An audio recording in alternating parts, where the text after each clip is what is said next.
कमाल का देश है साहब। पिज्जा इस देश में 30 मिनट में घर पे आता है। 30 मिनट में नहीं आया तो पैसे वापस कर देते हैं। आप पुलिस वालों को बुला के देखिए।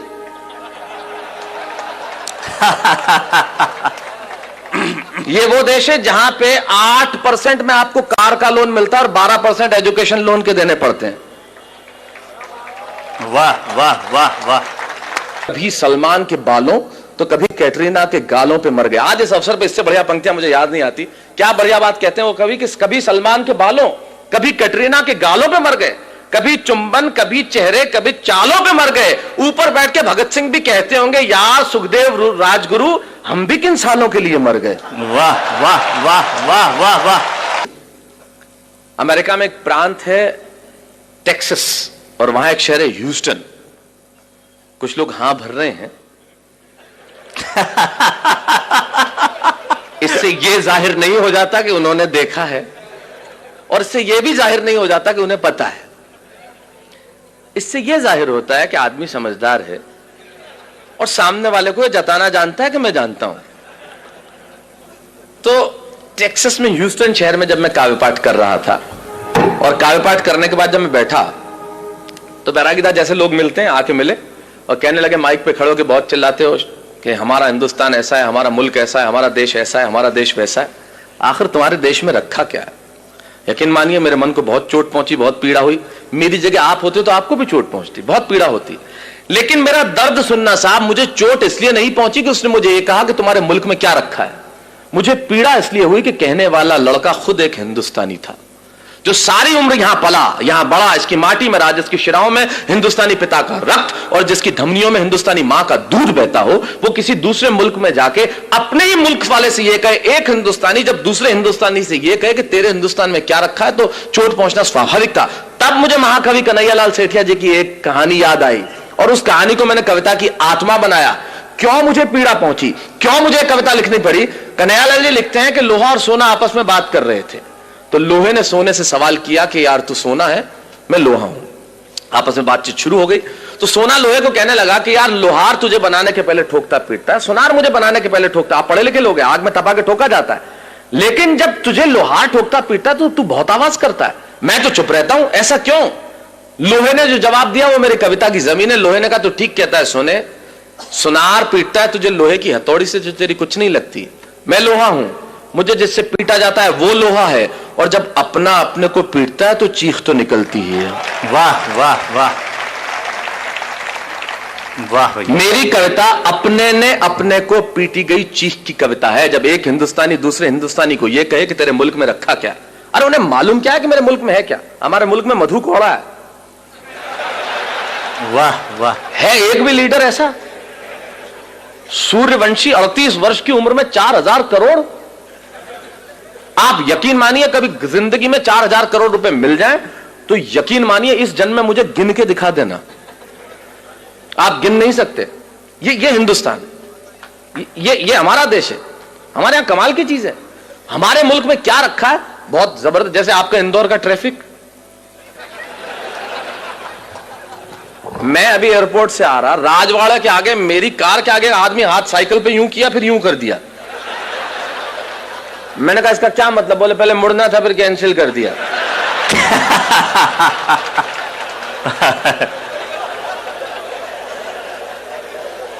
अब कर लो, आप क्या कर लो, ये अपने इंडिया में ही हो सकता है।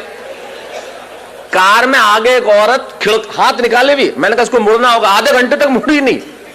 मैंने कहा बहन जी क्या? अरे नहीं, बोले मैं तो नेल पॉलिश सुखा रही थी। ये अपने मुल्क में ही हो सकता है। तब मैं बताता हूं मेरे मुल्क में है क्या। दो दृश्य करता हूं पैदा।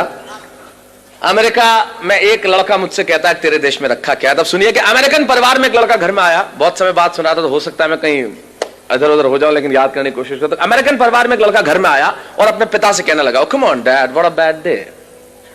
कम ऑन डैड। अमेरिकन परिवार में एक लड़का घर में आया और अपने पिता से कहने लगा, come on dad what a bad day, I just want to change my girlfriend. ये बेटा बाप से बात कर रहा है। Come on dad, what a bad day. I just want to change my girlfriend. अब मैंने तुरंत ये शब्द सुना और मेरे कान खड़े हुए। मैंने कहा सुनो, काम की बात चल रही है।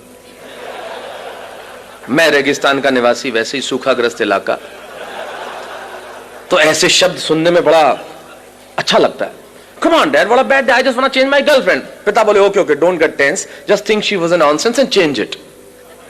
और मैंने कहा गजब का बाप है, कितना सपोर्टिव फादर, अपने बेटे को खुद कह रहा है कि सारी चिंताएं हटा, और दूसरी लड़की। मैं आपके जनरल नॉलेज को प्रणाम करना चाहता हूं, और जिस भाषा की अशोक भाई साहब बात कर रहे थे, हिंदी साहित्य आपका बरसों तक ऋणी रहेगा। आपने जो शब्द सौंपा है, समवेत स्वर में सैकड़ों लोगों ने जो एक साथ कहा है, पटा। मैं किसी और शब्द का भी प्रयोग कर लेता, लेकिन जब आपने कह दिया तो वैसे अच्छा एक बात है, इस शब्द का कोई तोड़ भी नहीं है, हो ही नहीं सकता। जो परिश्रम, जो मेहनत, जो पसीना पटाने में है, वो किसी और शब्द में आए। आप पटाने में मतलब आप प्रक्रिया नहीं समझे, मैं शब्द की बात कर रहा हूं, वो किसी और शब्द में आ ही नहीं सकती।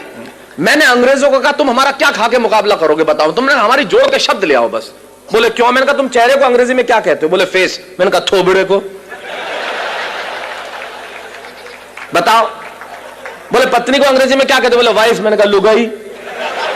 मैंने कहा तुम मुकाबला कर ले बस हमारा, कहीं से मुकाबला करके बता दे कि तू क्या करता है। मैंने कहा तुम्हारा किसी से मतलब तुम्हारा किसी से मोहब्बत हो जाए तो क्या बोलते? बोले अफेयर। मैंने कहा लफड़ा। बोल। मैंने कहा तुम अगर कुछ पियोगे तो क्या बोलोगे? बोले आई विल ड्रिंक लस्सी। मैंने कहा जा इंदौर में बोले 1 गिलास लस्सी हेड़ ले। तेरा बाप नहीं ला सकता है शब्द, हमारा मुकाबला कर सकता है क्या? कर ही नहीं सकता। फिर मैंने कहा हमारी पत्नी रोज उठ के हमसे एक वाक्य बोलती है तो उसका अंग्रेजी में अनुवाद करते मैं गुलाम हो जाऊंगा तेरा। बोले क्या बोलती है? मैंने कहा बोलती है तुमसे शादी करके तो मैंने करम ठोक लिए हैं। मैंने कहा ला करम और ठोक, तेरा बाप अंग्रेजी में नहीं ला सकता करम और ठोक। मैं चाहता हूं हमारी हिंदी भाषा के सम्मान में एक बार जो अद्भुत भाषा है हमारी। वाह वाह वाह वाह, स्वागत है स्वागत है स्वागत। कर ले कोई मुकाबला, हमारा क्या करेगा? बोले पत्नियां ऐसे बोलती है। मैंने कहा इससे ज्यादा बोलती हैं। मैं अपनी पत्नी को गोवा घुमाने के लिए ले गया तो कहीं था नहीं, चर्च में ले गए, उसने श्रद्धा के मारे ईसा मसीह के पांव छू लिए। मैंने कहा तू मेरे तो नहीं छूती। बोले तू भी लटक जा। मैंने कहा तू तो अनुवाद करके बता दे इसका। हमारी ट्रकों के पीछे लिखा रहता है ट्रक नहीं है मेरे जिगर का फूल है, और माल उतना ही भरूंगा जितना गवर्नमेंट का रूल है। मैंने कहा कर जिगर के फूल का ट्रांसलेशन, क्या लिखेगा? Flower of liver. और मैंने कहा तुम्हारी भाषा का जो हम इस्तेमाल करते हैं वो तो किसी का बाप नहीं कर सकता। मैंने कहा इंदौर, मैं इंदौर इतना आता हूं कि मैं तो लगभग, इंदौर मेरा बहुत प्रिय शहर है, और मैं बता दूं मुझे इतना मजा आता है, यहां की भाषा कमाल की है साहब।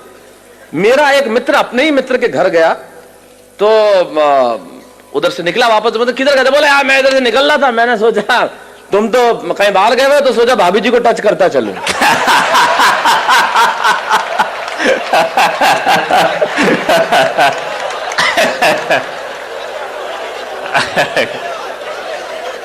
ये हम कर सकते, ये हमारी भाषा का। सारी दुनिया के भाषाओं को जब हमने हाथ फैला के बुलाया है और जो उसे सौहार्दपूर्ण स्वीकार करके जो मोहब्बत दी है वो कोई दे सकता है? तो ये तो कमाल है। तो मैंने कहा कमाल का बाप है, खुद ही कह रहा है सारी चिंता हटा। मैंने कहा है खुदा मुझको भी ये अमेरिका भेज देता तो तेरा क्या जाता। खुलेआम चिंताएं हटाते, मजे से लड़कियां घुमाते, वरना हिंदुस्तान में हमारे पिताजी वो सुबह दोपहर शाम 3 बार तो इसीलिए कूटते हैं कि बताना होता है मैं तेरा बाप हूं। ये इंडियन बाप इस मामले में बहुत जालिम होता है, उसे सिर्फ कूटने का बहाना चाहिए। घर में निकर पहन के क्यों बैठा है? कूट दिया। पैंट पहन के बैठा है, फिर ठोक दिया। नई पैंट, कुछ नहीं पहना तो फूट ठोकना ही था फिर तो। तब हमारे मुझे सुरेन जी याद आते हैं, वो बहुत बढ़िया बात कहते हैं। सुरेन जी कहते हैं कि जितने एनआरआई, मतलब अमेरिका में आपको मालूम है बच्चों को अगर आप पीट दो तो 911 पे कॉल करके तुरंत पुलिस।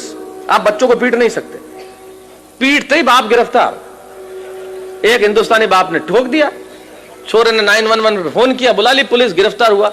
जैसे ही जेल से छूटा बाप, तीसरे ही दिन इंडिया की टिकट कराई बेटे के साथ, और दिल्ली एयरपोर्ट पे उतरते ही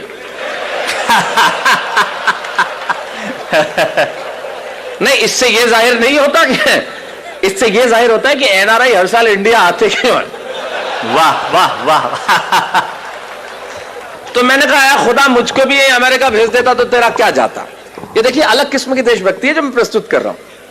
मैं आया था जब अशोक जी एक बहुत बढ़िया बात कर रहे थे कि वीररस के कवियों ने एक इंच जमीन में नहीं छोड़ी जहां पे झंडा नहीं गाड़ा। उनकी देशभक्ति थोड़े अलग किस्म की होती है। अच्छा, वो झंडा गड़ता पाकिस्तान पे ही है, चाहे वो रावलपिंडी हो, चाहे लाहौर हो, चाहे कराची हो। मैंने कहा आजकल चाइना बहुत बदमाशी कर रहा है, उधर क्यों नहीं गाड़ते?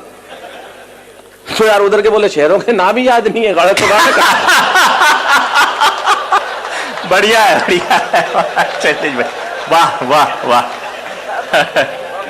अच्छा, एक आध शहर का नाम याद हो गया तो उसमें तालियां नहीं बजती। बोले अब के तिरंगा फहराएंगे हम गोंगजाऊ पे। तो गोंगजाऊ वो मजा नहीं देता ना जो लाहौर देता है। तो ये अलग किस्म की देशभक्ति। तो मैंने कहा खुदा मुझको भी अमेरिका भेज देता तो तेरा क्या जाता। खुलेआम मजे से लड़कियां घुमाते, मजे से इधर उधर घुमाते। वरना हिंदुस्तान में हमारे पिताजी, उन्हें तो भगवान बचाए साहब, मुझे भी अमेरिका भेज देता तो मजे से जिंदगी की रंगीनी उठा। अच्छा, दूसरे अमेरिकन परिवार का और भी दमदार एक लड़की आई और अपने माँ से कहने लगी, come on mom, I just want to live with that guy whom I'm living with for 2 years. मैंने तुरंत अनुवाद किया। मैंने कहा ये कह रही है कि उस लड़के के साथ नहीं रहूंगी जिसके साथ 2 साल से रह रही थी अकेली, वो भी बिना शादी के। 6 फुट का छोरा, नहीं कोई सहेली। अपने यहाँ तो पिक्चर में ऐसे डायलॉग आ जाए तो लाइट चली जाती है। और ये देश कितना एडवांस है, हम इनसे कितना पीछे, कितना नीचे। मुझे भी अमेरिका आ जाना चाहिए और जिंदगी के मजे उठाना चाहिए। अब यहां से वो बात शुरू करता हूं जिसके लिए कविता लिखी। मुझे भी अमेरिका आ जाना चाहिए और जिंदगी के मजे उठाना चाहिए। ये बात मैंने वहां रहने वाले एक बुजुर्ग जोड़े को बताई तो उन्होंने बहुत धीरे से मेरा कंधा थपथपाया। ये बात कि मुझे भी अमेरिका आ जाना चाहिए और जिंदगी के मजे उठाना चाहिए, ये बात मैंने वहां एक रहने वाले बुजुर्ग जोड़े को सुनाया तो उन्होंने बहुत धीरे से मेरा कंधा थपथपाया और कहने लगे, बेटा ये बातें, ये रोशनी, ये चमक, ये दमक लगती बहुत सच्ची हैं और लगती भी खूब अच्छी हैं। अरे तुम्हें क्या मालूम, ऊपर से हंसते हम भीतर कितना पिसते हैं, इन आंखों से आंसू रिसते हैं। अरे तुम्हारे मुल्क में और कुछ नहीं होगा पर वहां सच्चे रिश्ते हैं। वाह वाह वाह वाह, बहुत अच्छा, बहुत अच्छा। तुम्हारे मुल्क में वहां कुछ नहीं होगा पर ये रिश्ते हमारे मुल्क में ही हो सकते हैं मित्रों, ये रिश्ते हमारे मुल्क में ही हो सकते हैं। ये जो सम्मान की परंपरा बची है वो इसी देश में बाकी रह गई है। तब कहता हूं कि तुम्हारे मुल्क में और कुछ नहीं होगा पर वहां सच्चे रिश्ते हैं। अरे वहां बेटा शाम तक घर नहीं लौटे तो पिता को खाना नहीं भाता। और अगली पंक्ति में बात कितनी छोटी लेकिन तर्क कितना बड़ा कि वहां बेटा शाम तक घर नहीं लौटे तो पिता को खाना नहीं भाता। और इतनी तमीज तो है कि छोटा छिप जाएगा लेकिन बड़े के सामने सिगरेट नहीं पी पाता। इतनी तमीज तो है कि छोटा छिप जाएगा लेकिन बड़े के सामने सिगरेट नहीं पी पाता। और बहन जब विदा होती है ना तो आंखों में आंसू सच्चे होते हैं और घर घर में पांव छूने वाले छोटे बच्चे होते हैं। मित्रों यकीन मानिए एक बात इन कवियों की उपस्थिति में कहना चाहता हूं, जो चीज हमारे पास है शायद उसके होने का एहसास हमारे पास नहीं है। मैं सिर्फ एहसास कराने के लिए आया हूं कि हमारे पास क्या है जो दुनिया के पास हो नहीं सकता। पूरी दुनिया के ग्लोब पे छोटे बड़े मिला के लगभग 183 देश हैं। छोटे बड़े कर लेंगे जो यूएन के सदस्य नहीं है तो 203 देश हैं। बैरागीदा अशोक जी जिनकी कविताएं सारी दुनिया में गूंजी है, एक कवि होने के नाते, एक अभिनेता होने के नाते सारी दुनिया में जाता हूं और सारी दुनिया के देखने के बाद इनकी उपस्थिति में एक बात दावे से कहता हूं, पूरी दुनिया के ग्लोब पे होंगे 203 देश साहब, लेकिन सिर्फ एक देश ऐसा है जहां बच्चे मां बाप के पांव छूते हैं, वो देश हिंदुस्तान है, दूसरा कोई देश नहीं है। तब कहना चाहता हूं ये इसी मुल्क में बचा है। तब कहना चाहता हूं विदा होती है ना तो आंखों में आंसू सच्चे होते हैं और घर घर में पांव छूने वाले छोटे बच्चे होते हैं। ये बात सुन के मैं सोचने लगा कि बात में दोस्त दम है, हम तो सिर्फ हम हैं। अरे क्या नहीं है मेरे मुल्क में, भले आंखों में धुआं और चेहरों पे गुबार है, दिल्ली में ग्लूली लंगड़ी सरकार है, जेब में कुछ पैसा उधार है, न चमक है, न दमक है, न रोशनी है, न बिल्डिंग है, न कार है। मैं सारी चीजें स्वीकार करता हूं कि मेरे देश के पास नहीं है, लेकिन यकीन मानिए अगली पंक्ति में मैंने कविता नहीं लिखी। मैंने 125 करोड़ हिंदुस्तानियों के दिलों में बसने वाले एक शब्द को उठाया, उसे कलम की नोक पे रखा और पिरोता हूं आपके सामने और दावा करता हूं कि दुनिया भर के दौलत, दुनिया भर का वैभव तराजू के 2 पलड़े लीजिए और दुनिया भर का वैभव, दुनिया भर का यश, दुनिया भर की कीर्ति, दुनिया भर की समृद्धि तराजू के एक पलड़े में रख दीजिए और तराजू के दूसरे पलड़े में मेरे देश का सिर्फ एक शब्द जो आपके घर आंगन में और आपके दिलों में, ये शब्द सुन के अगर आपकी शिराओं में कहीं हिंदुस्तान बहता हो तो यहां से लेकर वहां तक मुझे बता देना कि मेरे देश के प्यास क्या है जो पूरी दुनिया के पास हो नहीं सकता। मैंने ये नहीं लिखा कि यहां सूरज सबसे पहले उगता है, मैंने ये भी नहीं लिखा कि यहां घास की रोटी खाने वाले महाराणा प्रताप हुए, मैंने ये भी नहीं लिखा कि सिकंदर के सेनापति अपनी बेटी की डोली यहां दे जाते हैं, मैंने ये भी नहीं लिखा कि यहां पन्ना धाय स्वामी भक्ति में बेटा कटवा देती है। मैंने ये नहीं लिखा कि हाड़ी रानी शीश काट के थाली में रख देती है। मैंने ये कुछ नहीं लिखा क्योंकि ये सच हम जानते हैं। मैं तो सिर्फ एक पंक्ति कहता हूं, एक शब्द मात्र कहता हूं कि वो जो हमारे देश में बसता है दुनिया भर में हो नहीं सकता। और रख दीजिए दुनिया भर का वैभव इस शब्द के सामने और फिर बताइए कि मेरे मुल्क के पास क्या है कि बात में दोष दम है। हम तो सिर्फ